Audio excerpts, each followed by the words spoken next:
ሰላም ወደ አድማጮቻችን እንግዲህ ቼልሲ ካለፉት 4 ጨዋታዎች ያለማሸነፍ ጉዞ በኋላ አስደሳች ጥሩ ብቃት ማሎ ጉስቶ አንድ ጎልና አንድ አሲስት ባልተጠበቀ ሁኔታ ኮል ፓልመር ተመልሷል። እንግዲህ ወደ ጎል አስቆጣሪነቱ ማሬስካ ባለፉት 48 ሰዓት ውስጥ ጫና ውስጥ እንደነበሩ አስተያየታቸውን ሰጥተዋል። ዛሬ በዚህ ፕሮግራማችን ብዙ ሀሳቦችን እናነሳለን። ወደ አድማጮቻችን የኤንዞ ማሬስካ ታክቲክ አርብ ዕለት በቅድመ ጨዋታ ላይ አስተያየታቸውን ሲሰጡ ያነሳናቸውን ነጥቦች በይፋ አይተናቸዋል ጨዋታው ላይ እና ጥሩ የሆኑ ጥያቄዎችን የጠየቀችው ጋዜጠኛ በተለይ በሃፍ ስፔሱ ላይ ፓልመርና ኤንዞ ፈርናንዴዝ እንደሚታዩ የሚጠበቅ ነበር።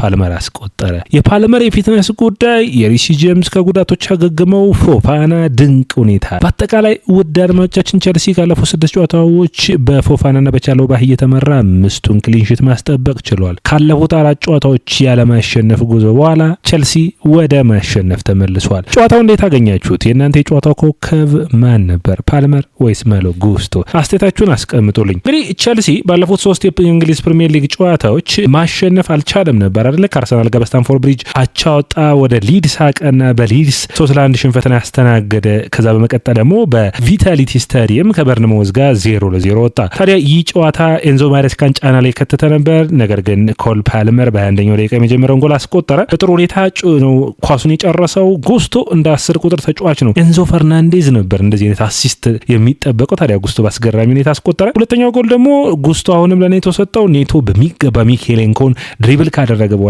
ጉስቶ ሰጠው። ጉስቶ አጥቂ እንኳን እንደዛ ይጨርስም። ሁለተኛው ጎል በጣም አስገራሚ ነበር አድማቻችን። ሌላኛው እንግዲህ መነሳት የሚጠበቅበት የዴቪድ ሞየሱ ኤቨርተን በጣም የሚያሳዝን ቡድን ነው። እንግዲህ ቼልሲ ላይ መጥቶ በቼልሲ ሁሌም ብልጫ እንደተወሰደበት ነው። ሌላኛው መነሳት የሚጠበቅበት በሁለተኛው አጋማሽ በአጠቃላይ ጨዋታው ወደ 6-3 መጠናቀቅ የነበረበት ነው። 2-0 ውጤቱን ስታዩ ሁለቱም ቡድኖች ብዙ ኳሶችን አምክነዋል። እንግዲህ በአጠቃላይ ሙሉ ጨዋታውን ስናየው የቁጥራዊ መረጃዎችን በምናይበት ጊዜ ጨዋታው ላይ አንድሬ ሳንቶስ፣ ኤንዞ ፈርናንዴዝ፣ አሌክሳንደር ጋርናቾ አምክነዋል። በቼልሲ በኩል በተለይ ጋርናቾ 2 እና 3 ኳሶችን ያመከነው። ኒጃይና እንዲሁም ደግሞ ግሪሊሽ በኤቨርተን በኩል 2 እና 1 ኳሶችን በአጠቃላይ ወደ 3 ኳሶችን ያመከኑት። ኤቨርተን ከቼልሲ ተጠባቂ የነበረው የስታንፎርድ ብሪጅ ጨዋታ ቼልሲ 2-0 አሸንፏል። ቼልሲ 2.1 ኤክስጂ ፈጥሮ 2 ጎሎችን አስቆጥሯል። ከዚህ የተሻለ ማስቆጠር ይጠበቅበት ነበር ከፈጠረው ኤክስጂ አንጻር። ኤቨርተን 1 ኤክስጂ ነው የፈጠረው። 17 ሹቶችን አድርገዋል። ኤቨርተን 11 ነው ማድረግ የቻሉት። 5 ኦን ታርጌት ነበር። ኤቨርተን 2 ነበር ኦን ታርጌት። በአጠቃላይ 57% ቼልሲ ኳስ ቁጥጥር ነበረው። ይህ ድል ለቼልሲ የተለየ ትርጉምን የሚሰጠው ነው ብዬ አስባለሁ።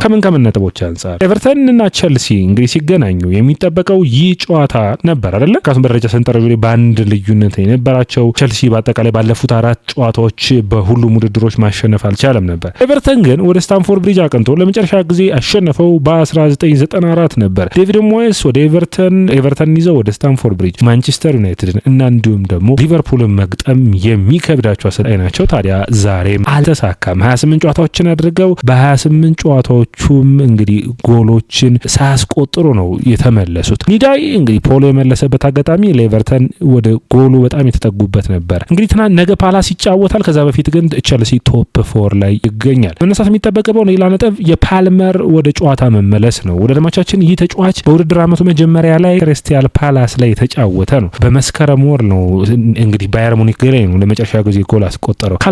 ኮል ፓልመር በአስደናቂ ብቃት ሁሌም ክላስ አይጠፋም። በቃ አንድ ጨዋታም 30 ደቂቃም ተጫወት አስደናቂ ብቃቱን ያሳየው ወደ አድማቻችን። ከዛ ውጭ አቃላችሁ የፓልመር የደስታ ገላለጽ እንደ ትሬድማርክ ሆኖ ተመዝግቧል። የንግድ ምልክት ሆኖ ተመዝግቧል። ስለዚህ ማንም ሰው ከዚህ በኋላ መገበያየት በዚህ አይነት ሁኔታ አይችልም። ስለዚህ ይሄን በእቃዎች ላይ እየፖሰተ ሊሸጥ የሚችልበት አማራጭ ሊኖር ይችላል ማለት ነው። ማሬስካ እንግዲህ ጥንቃቄዎችን መውሰድ እንደሚያስፈልግ በኮል ፓልመር ጉዳይ አስተያየታቸውን ሰጥተዋል። በዚህ ጉዳይ ላይ የምንላችሁ ይኖረናል። ማሎ ጉስቶን አስፈላጊነትና ጠቃሚነት በቼልሲ ውስጥ እየጨመረ መጥቷል። አምና ማሎ ጉስቶ በተለይ በጣም በብዙ ሁኔታዎች ስንወቅሰው ነበር። ነገር ግን ዘንድሮ በጣም አስገራሚ ሆኖ መጥቷል። ለፈረንሳይ ብሔራዊ ቡድን የዓለም ዋንጫ ራሱ በጣም በአስገራሚ ሁኔታ የቀኝ መስመሩ ተመራጩ ተጫዋች የመሆን እድል ይኖረዋል። ከኩንዴ ዘንድሮ አቋሙ ወረድ ብሏልና በጣም አስገራሚ ብቃቱ ላይ የሚገኘው ባየርኖች ይህን ተጫዋች ለመውሰድ ቪሰንት ካምፓኒ ሙከራዎችን አድርገው ቼልሲ አልሸጥም ብለው ነው። እንግዲህ እንደምታስታውሱት በወልቭሱ ጨዋታ ነው ለቼልሲ ለመጀመሪያ ጊዜ ከ98 ጨዋታ በኋላ ጎል ያስቆጠረው። አሁን ሁለተኛ ጎሉን አስቆጥሯል። አስደናቂ ብቃት ነው። ጎሉን ያጨራረሱ አስገራሚ ነበር። በጣም የሚደንቅ ነው። ኔቶ በሚገባ ነው ያቀበለው፣ በሚገባ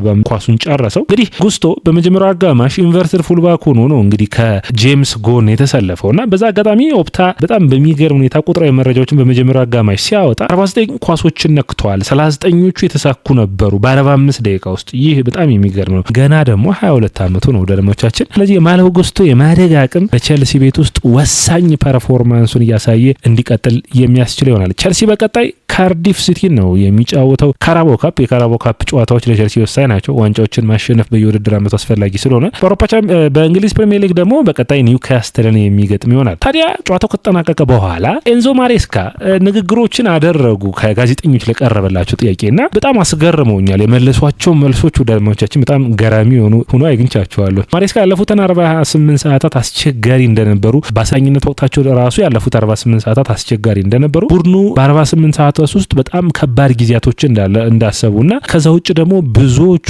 የቡድኑ ኃላፊዎች ማለት ነው ከሳቸው ጋር ጎን እንዳልነበሩ አስተያየታቸውን ሰጥተዋል። ብዙ ሰዎች ይጠራጠሩናል በማስተያየታቸውን ሰጥተዋል። ተጫዋቾችና እኔ ግን ሁሉ ነገር አድርገናል፣ ከደጋፊዎቹም ደስተኛ ነኝ የሚል ነው። እንግዲህ ከአመራሮቹ ከኃላፊዎቹ ከስፖርቲንግ ዳይሬክተሮቹና ከቸልሲ ባለቤቶች ጋር ተነጋግረው ተደባብረው ይሆን ምንድን የተፈጠረው አልገባኝም። እኔም ራሱ እንግዲህ በሚቀጥሉት ቀናቶች በሚገባ በሰፊው የምናመጣ ይሆናል። ነገር ግን ኤንዞ ማሬስካ እንዳሉት ለፉት 48 ሰዓታት ለኔ አስቸጋሪ ነበሩ፣ አንዳንድ ሰዎች ከኔ ጎን አልነበሩም የሚሉ አስተያየታቸውን ሰጥተዋል። ባለፉት 4 ጨዋታዎች እንግዲህ ያለማሸነፍ ጉዟቸው እንዲሁም ደግሞ የአምናው የታህሳስ ወር ድጋሚ ተመልሶ መጣ የሚል ጥያቄዎች ነበር እንግዲህ ቸልሲ ላይ ጥያቄዎቹ ነው የተነሱት። ሌላኛው እንግዲህ ተጨማሪ መረጃዎችን ሳገኝ በዚህ ጉዳይ ላይ ይዤ የሚመጣው ይኖረኛል። ኮል ፓልመርን የሚመለከት ነው ደድሞቻችን። ፓልመር በጥሩ ብቃቱ ላይ እንደማይገኝ ራሱ አስተያየቱን ሰጥቷል። ምክንያቱም ሙሉ በሙሉ ከጉዳቱ እንዳላገገመና ጉዳቱ ደግሞ ጥንቃቄዎችን እንደሚፈልግ አስተያየቱን ሰጥቷል። ይህ ጥሩ አስተያየት ነው። እንግዲህ በጨዋታው አይታችሁ ከሆነ ፓልመር ከ58ኛው ደቂቃ በኋላ ተቀይሮ ወጥቷል። ኤንዞ ማሬስካ ጥሩ ጥንቃቄን እየወሰዱ ይገኛሉ። ቀዶ ጥገና አላደረገም። ስለዚህ በረፍቶች ነው ቸልሲ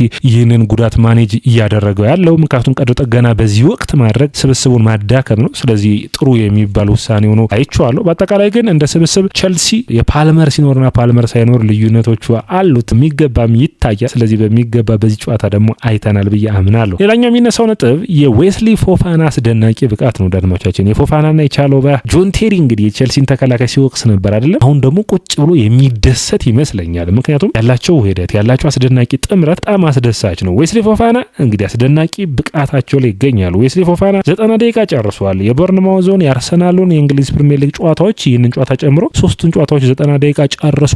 ፎፋና ያለ ጉዳት አስገራሚ ነው። ቸልሲ ቤት ውስጥ ያለ ጉዳት ብዙ አስገራሚ ተጫዋቾች አሉ። አንደኛው ጄምስ፣ ሁለተኛው ፎፋና። ላቪያ ደግሞ ከጉዳት በሚገባ መንከባከብ የሚቻል ከሆነ ቸልሲ እነዚህ ተጫዋቾች በሚገባ መጠቀም የሚችል ይሆናል። ሪሲ ጄምስ ራሱ በሳምንት 3 ጨዋታዎችን 90 ደቂቃ ተጫውቷል። ይህንን ያደረገው ደግሞ ከ2023 በኋላ ለመጀመሪያ ጊዜ ነው። የፎፋናና የቻሎባ ጥምረት እንግዲህ ጆሽ አችፖንግ ቤንች ላይ እንዲቀመጥ አድርጎታል። በጣም አስገራሚ ነው። ቸልሲ በአጠቃላይ በጨዋታው ላይ ወሳኝ የሆነው 3 ነጥብ ወስዷል። 3 ነጥብ ብቻ አይደለም 28 ነጥቦችን በመያዝ ወደ ቶፕ 4 ተመልሷል። ይህንን ማስቀጠል ከኤንዞ ማሬስካ የሚጠበቅ ነው የሚሆነው። ደረማቻችን በታክቲኩ ረገድ ግን ያየናቸውን ነጥቦች ደግሞ በመጨረሻ እናንሳቸው። አንደኛው የሚሆነው እንግዲህ በታክቲኩ ረገድ የሚነሳው ነጥብ ቸልሲ አንደኛ የሆነ 3-2-5 የሚመስል አሰላለፍን ነው ይዞ የመጣው። ኮሬላ ቻሎባና ፎፋና በተከላካይ መስመሩ ላይ ጄምስና ጉስቶ ናቸው ጎን ለጎን የተሰለፉት። ጉስቶ በጣም ወደፊት ኳሱን ፕሮግረስ በማድረግ 10 ቁጥር ሚና አይነት ሀፍ ስፔሱ ላይ በማቃበል